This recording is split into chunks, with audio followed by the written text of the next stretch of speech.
So,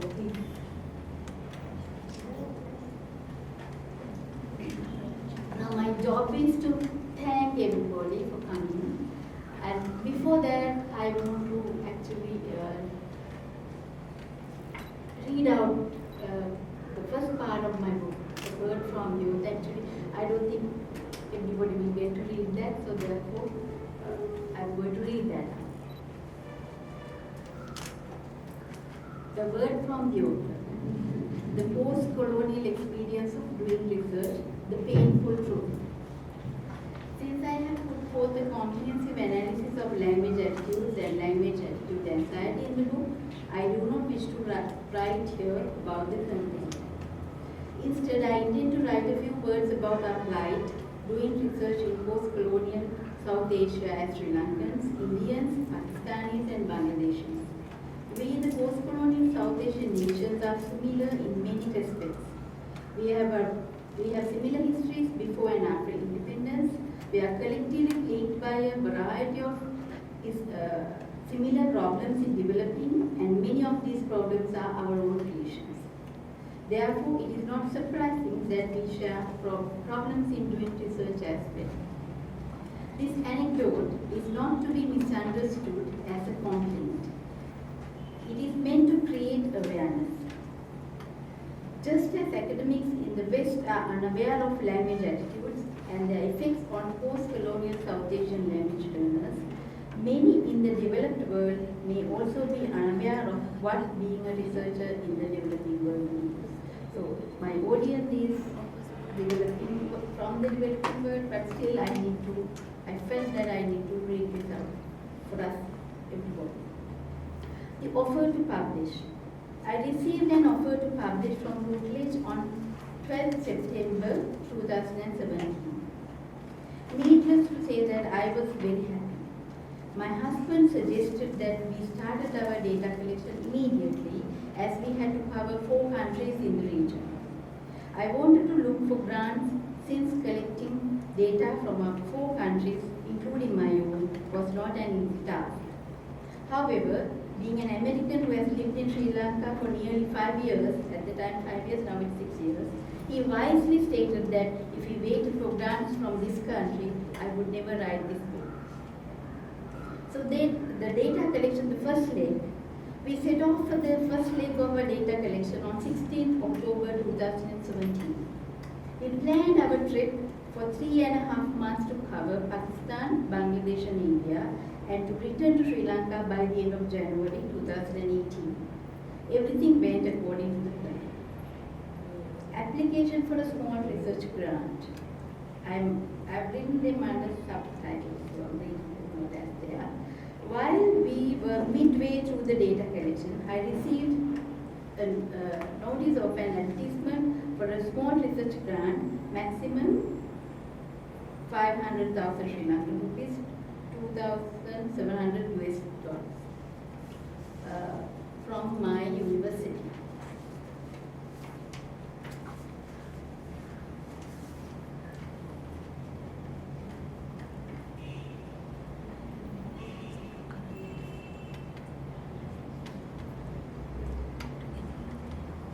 I just used it.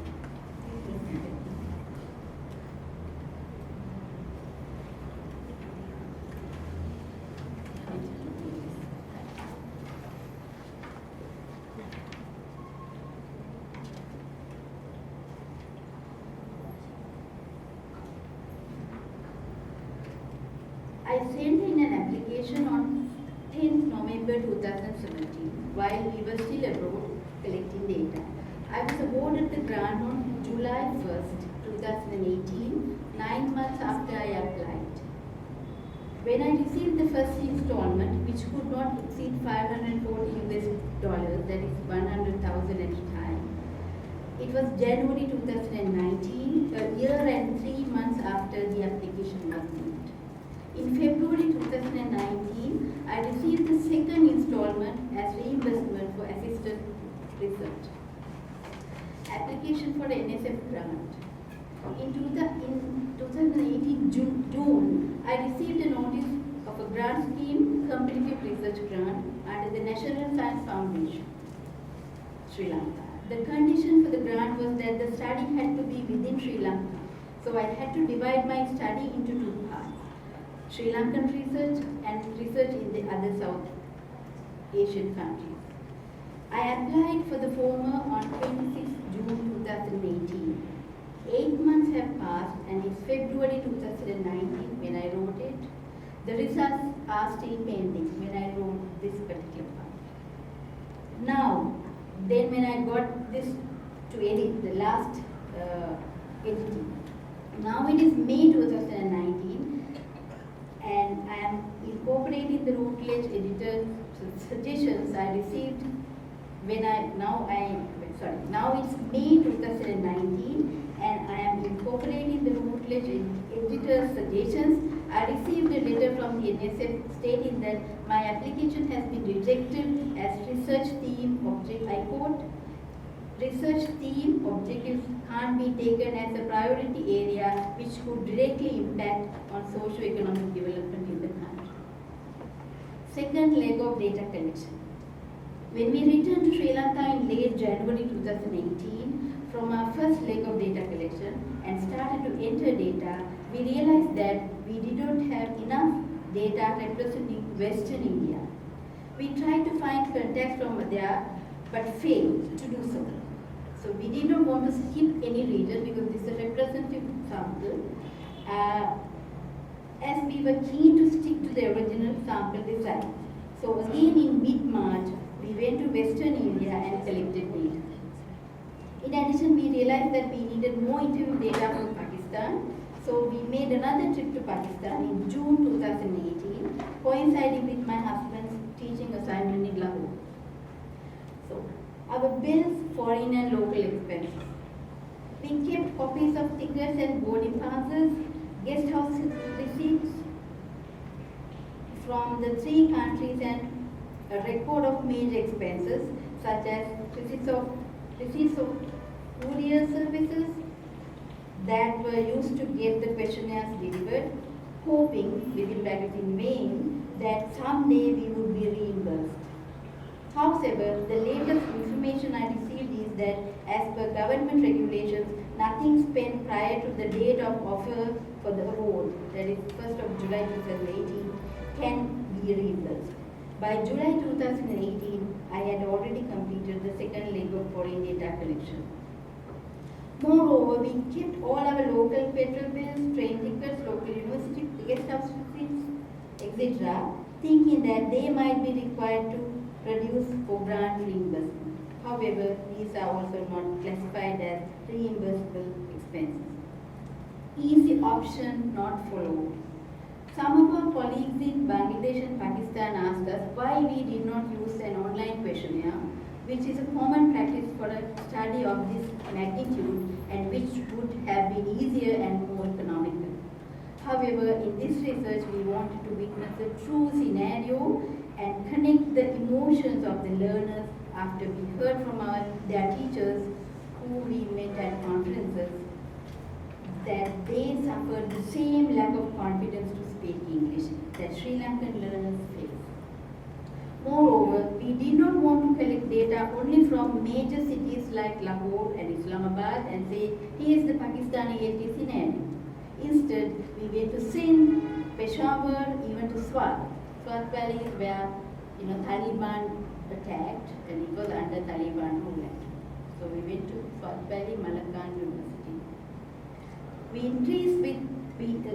interacted with the students and interviewed them, both formally and informally, in all these areas. Looking back, we cannot be happier about the time, energy, and money we spent on this beautiful, adventurous, and rewarding activity. The motive behind this personalized account is to create awareness among those who do not know about the difficulties faced by researchers in the developing world and to remind those who pretend not to know about it. That research suffers in our nations because of the obstacles we ourselves create. In a nutshell, it took 11 months to complete the data collection from all 4 countries. It took 1 year and 3 months to receive the first installment of the small research grant. The application to the NSF grant is still pending at the time I was writing, 8 months after the application was submitted. It took 9 months to get the rejection letter labeling this as not having a direct impact on the country's economic and social development. In retrospection, I received a Fulbright Advanced Research where Professor is my supervisor at Penn State. So I received the award in 2013. During the 8 months I participated in the program, I was given approximately $28,000 in 3 or 4 installments. The first given in advance. Never, not even once, was I asked to produce a single receipt as to how I spent that money. I traveled all across the USA and spent half of my time in museums and libraries. Developing versus developed. We hear from all quarters in South Asia that our research is underdeveloped, especially in the social sciences, and that there is no serious research being undertaken. How on earth can an academic engage in serious research when support from the system is negligible? As post-colonial South Asian neighbors, we share the same language attitudes, and our students share the same experience of language attitude anxiety. In the same way as academics, we all experience a serious lack of support for research from our systems. Spent versus received. In Sri Lankan rupees, we spent about 2 million and received 0.15 million. 20 to 25 lakhs. We got still one more installment to come. 500,000. Given this, how can a South Asian academic do research? Why should we do research? The other side of the story. There is another side to this story, as they say. The red tape, lack of support, and lack of incentives are often caused by some of our own academics abusing the few benefits available to us.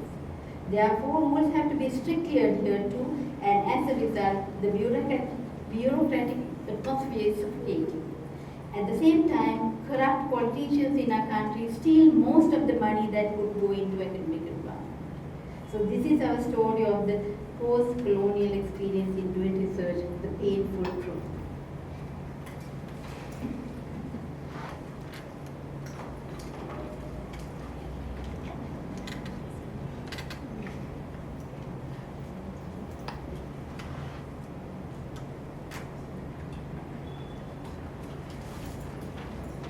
So that is my word from God. So, well, I'm not talking about money as such, but what I'm talking about is, how can we do research when we have this much, difficulties? It's been difficult, red tape everywhere. So whom to blame? We don't know. We blame something called the system. So what is the system? What is the system? Who created the system? Who are in the system? So these are, and please don't take this as a complaint or lamentation. No, I don't lament. I'm very happy that we are here today. But what, emerging from this narrative, the things that we can do is what I want to bring out here. Now, you see, when we do not have the support from the system, what should we do? What can we do? Is my question. We have been trying to, solve the problems that we have everywhere, academia, over 70 years after so-called independence. But where are we? If somebody asks, directly on the decline. It's not anymore like, okay, we may know. Now we are very sure that we are on the decline in every field. So there's no question about it. But still, there's some hope for us. So that hope actually comes from our own experience. So when we went to Pakistan, when we went to Bangladesh, when we went to India, the kind of support they gave us, it's such a, when I think of that also, it's such a heartwarming experience. Now, we went to Pakistan. My husband planned everything, and then when we went to Pakistan, we just wrote. I had one mail drafted for everybody, and then we did not know people there. We just found out their email addresses on the website, and we wrote them the mail, the common mail that we are going to do this research. Would you please could you please help us? They immediately said yes. They responded. So these are third world countries. And then, wherever we went, the kind of support they gave us at a personal and an individual level, so heartening, overwhelming. So some of the universities, they did not take money for food.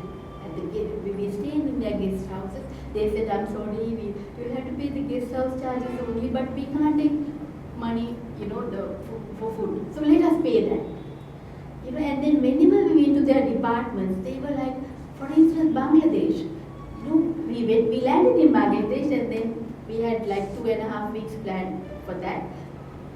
We just looked at the website and found the head of the department of one university. And then in that region that we thought we should go. Then we wrote him a call here. Actually, his phone number was there. He said, I am in Dhaka too. We were in Dhaka. So I am in Dhaka. I have come for a conference. So if you want me to take you with me, yeah. Then he booked the launch. They have this ferry, tours. He booked it for us, and then waited for us at the ferry. Took us to his university. First his home, and then gave us food, and we kind of. And then by the time we reached his university, there's a hall full of students to be ready to be interviewed, to answer the questionnaire.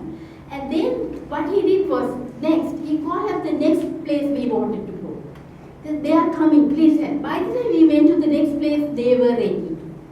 So, it was such a beautiful experience, such I call it divinity. It's not humanity, it's beyond humanity. In Malakand, Swat Valley, when we went there, actually there are a lot of NOCs we had to take because of the security issues, and our combination was actually very dreadful to them because one thing, they did not know what to do because my husband is not a Sri Lankan, he's American, and Pakistanis were dead scared that if an American, something happens to an American, what will happen? But God, it's such a scared situation for them from their institutional perspective. So they were so scared.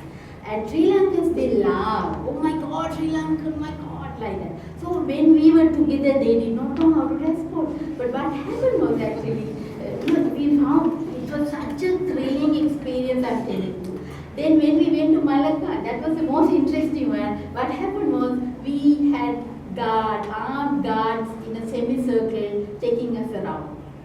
I was covered I had to cover myself, and he was wearing a Patan suit, and they couldn't distinguish between him or Indian because Pakistani, because they are same build, same. But I would look very foreign there because they don't have dark skin people or curly hair. So anyways, so they took us, in a semicircle, and actually I felt like a celebrity, So it was looking back, and he was telling me, now because of this we are attracting terrorists. Now they'll shoot us now because they see that there are what. And the vice chancellor of the American University came to our guest house and he told, thank you very much for coming here. Because he said, in the night he came because he said, we were leaving early in the morning. He said, he returned from somewhere. I said, I got to know that you have come here. I thought, let me come and talk to you because it's such a pleasure to have you here. This kind of very warm welcome, very warm reception wherever we went. We received in our heart. Then, we were thinking, my God, if they come to Sri Lanka to collect data, and if they have the same help from us, my husband said, he knows, please don't come. We won't be able to return this help the same way. Why? Who is he? Why is he here? Why is she? Why are they here? What do they want? Okay, no, they have to go to first they have to write a letter, write to the dean, via head. No, dean, no, it's not enough.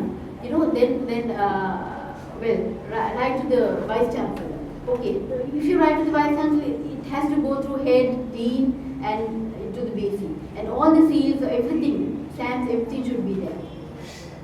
So we told them very clearly, please don't ask us to return this. You see, what I'm trying to say is that even among these so-called third world nations, where are we? So we have so much red tape, but are created by us. So what we now, I have learned a lot from this experience that whoever comes here to Sri Lanka from somewhere, we jump at the chance and say, where can we take you? What do you want? Because we feel that sense of gratitude, it doesn't matter, it's not the same person, but see, we were treated like gods. It was such a beautiful, I did not know, you won't believe me, the most beautiful souls I found on the entire planet in Pakistan. They simply there, and you don't have to know, they don't have to know you are a guest, you are a foreigner. That's enough. So I learned a lot from them. Okay. So in this scenario that we lack support from the system, what can we do? We can, on our own way, on an individual, personal way, we can help people who do their research, local or foreign. That lesson I learned, and I would like you all to think about it. If somebody comes to you asking for research, they are not coming to spy on us. For God's sake, there are other things. So let the Americans do the business and the Chinese. They don't come here to spy on us. So we have this suspicion. We are very suspicious. So we have to get out of that and help people at a very individual level, at a very personal level. What can we do? How can we do? So that is very important in this scenario where we do not have the support from the system. That is one lesson. The other thing is that when we don't get the support even at an individual level, even at a personal level, no support. I have very, very fine example. For instance, when I came back collecting data first leg, then I wanted to find 2 research assistants, my students, because I wanted to, the Routledge gave me a deadline to submit the manuscript. So I was entering data while collecting, but when we came back to Sri Lanka after the first leg, I found one of my students and then asked her, could you please enter data? So I got her down there to my house and then explained everything as to how to enter data into the spaces. You won't believe she disappeared with 200 questionnaires from India. She disappeared, simply disappeared. I called her. Initially she would answer, she would say, Madam, actually I am busy these days. I'll do that and bring. Because I gave them 2 actually, deadlines also. Then I called again, then she would not answer, she would text me saying that, Madam, these days I am busy, I'll bring. Then she would not answer my phone call, she would not even reply to my I didn't know. Because I promised a letter, I promised some money. Right? Both. It's not that I was getting it done free of charge. So I told her, I will give you the recognition for this.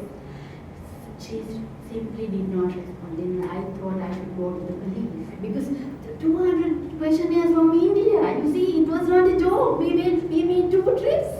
We spent like how much money on the plane tickets and all. Then I called the previous head of the department, supervisor, and the place where she works now. And then somehow I got another student I told her, if you don't want to meet me, just hand over the packet to the person that I'm assigning the task with. Finally, I was able to get the questionnaire back. You see, but now, when we don't have the support of the system, now at an individual level, personal level, if these things happen, you see, it's not easy. I was going actually crazy. What to do? then I didn't know where she's from, her house. I don't know the location. I didn't have any contact details of her house and family. So these were our experiences. It's not easy. So what we need to think or rethink is that if someone asks for, and the other thing, that's another thing actually I want to. Some of our students, when we ask for help, research assistantship,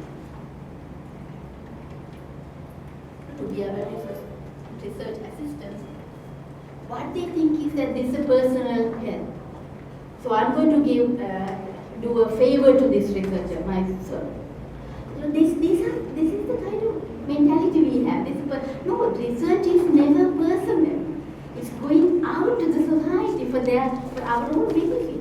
So our students, some said no, it's we don't want to get into this, it's personal help. We are out of that. So it's not there. So this is the next generation, mind you. Now we have created the generation like this. So these are the things actually we need to think twice when we teach, when we do research. It's not simply collecting data, interviewing and whatnot. There are other nuances attached to it. So are we imparting this value, to as academics? We have to really think about it. And so when I was thinking of factors that influence research, and then my husband was asking me, what are you going to talk about? I said factors that help research, that hinders research. Then he said, what are the factors that you are going to talk about? Then I told Rolex, he said, what was the husband factor? Well, there is a definite husband factor, spouse factor here. Because we do all this work amid other responsibilities, family responsibilities and all. So if the spouse doesn't help us, it's not going to be easy. It's not going to be easy at all. So we have different kinds of spouses, like, sometimes, okay, do whatever you like, that's okay. Some say, okay, and what is it research you are doing? Okay, what are you doing this kind of. Some say, well, it's all your work, So what about, no, we can't spend that much now. We can't spend that much money, that much time on that. There are spouses, I think, and I know of course. And there are spouses who will say, okay, don't wait for others' money. We will try to do something. So if don't try to find grants from this country. Just if you wait, as I read out, if you wait for grants from this country, you will never write this book. Let's go. So the entire credit of doing this research in 4 countries, involving more than 4,500 students, 400 interviews, the entire credit should go to my husband. Without him, I would not have this. I believe I'm daring enough, but I don't think I would go to Malakand, South Valley, Peshawar, and Taliban areas. But yeah, great strength. So therefore, the factors that influence research we need to, I have to talk about this. It's personal, but I'm very lucky to have him by my side. And actually, my mother was asking, why didn't you dedicate this book to Adam? I said, well, there's another coming, but our friends in Pakistan, Bangladesh, India, we have to. So I've dedicated this book to them actually, because they supported us a lot. So that's the story behind this. And then now, the vote of thanks. I'm going to be very brief. So, thank you so much for accepting this invitation. It's such a short notice, but I'm really grateful to you, sir, for being so, generous. And it's not simply that I'm thanking you. What you do will be reflected in my approach to my juniors. So that's the greatest thank I think I can give you in how I approach helping others or doing my duty as an academic. So I'm really grateful to you, sir, for having read the book, having identified the most important trust areas of the book, and coming here and talking about it. Thank you so much.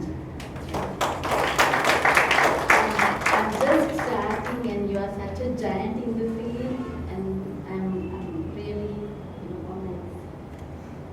And I'm really grateful to Dr.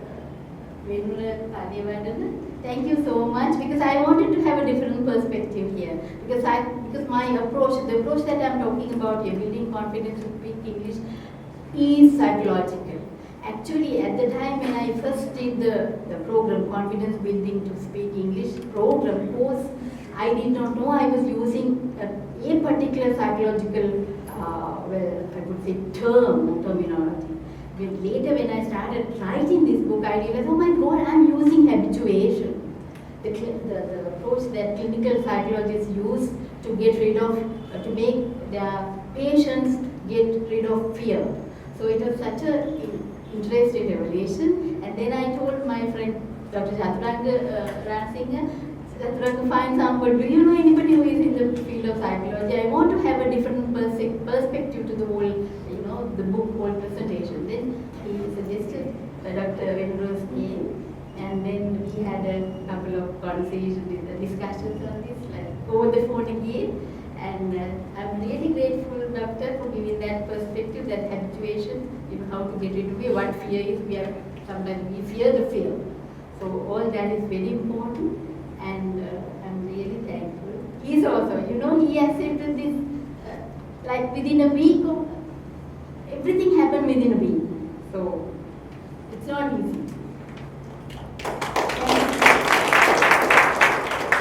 Then the Dean asked, Professor Premakumar Silva. He's not here today, but he said, he has been telling me all throughout, he knew that I was writing this book. Then he said, last time I launched my book at the British Council, he said, why did you do that? So next one you are going to do it here. So when I told him, Professor Kanagaraj is coming, sir, now I want to have this. You want to have this within a week? I said, yes. Do you think you can do that? I think I can. Then he said, well, okay, I'll do what I can. So now he's not here, he left the country last Thursday, I think. So he arranged everything. He saw to it that everything is arranged and that I didn't have anything to organize as such. So I'm really grateful to Professor Premakumar Silva, Dean, Faculty of Arts.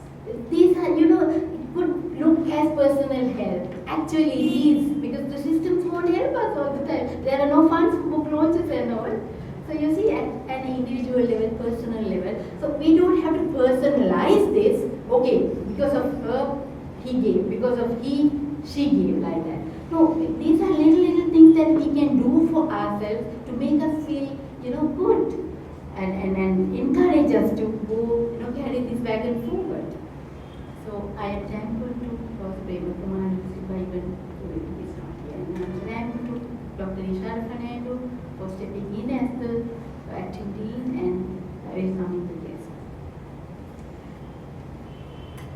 Then Dean's office staff, Imalika, our SAR Mr. Bandar, and support staff, Dave, and everybody who were, they were like, I just had to call them, is this done? Yes.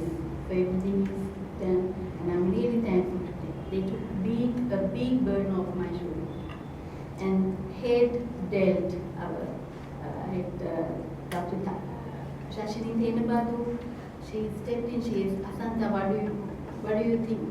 Tell me if there's anything that I can do. Just let me know. So these are very encouraging words. So thank you, Shashini, for stepping in. And then Force Media. So Faculty of Science Media Unit, just send them a mail, then one follow-up, and they are here. So thank you very much. And then I must thank, even though I cannot see her, Dr. Dilhari Articular and Ms. Mahakumar Gavaki, they also helped me in designing the research plan sample and data analyzing. For that they supported a lot. So I want to thank them. And then my former students, two students, Vishmi Vijayaratna and Mario Rakota. They were my best students. They are not from the University of Colombo, by the way, they are from the University of Jharkhand. So I told Mario, come, do this, I know you can. He said, my God, look at that, the invitation, do you think we can do it? I think somebody here should. I sent a message saying, shut up, come do. I know you will do. So I'm really proud to have these two students with us today, and thank you very much, you two, for coming, because I don't have to think of anything when they are here. I know they will do a very good job, so that's pride of teachers. So that's all, and I'm thankful to my brother, my parents, everybody. They are not here today, unfortunately, because my mother is not well. So they said we'll have a launch in Candy, my school, Maya, so we'll have one there.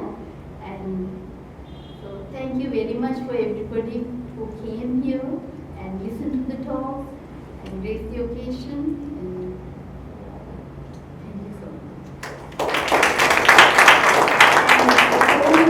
So you said you would be leaving early, but I can see that you're still here. President Dani Silva, giving me references like anything, wherever I go, he's the one who will give me references. So thank you so much. And if I miss anybody in my thanking, please bear with me. But I thank you all for everything in your own way. By coming here, I have done for this occasion.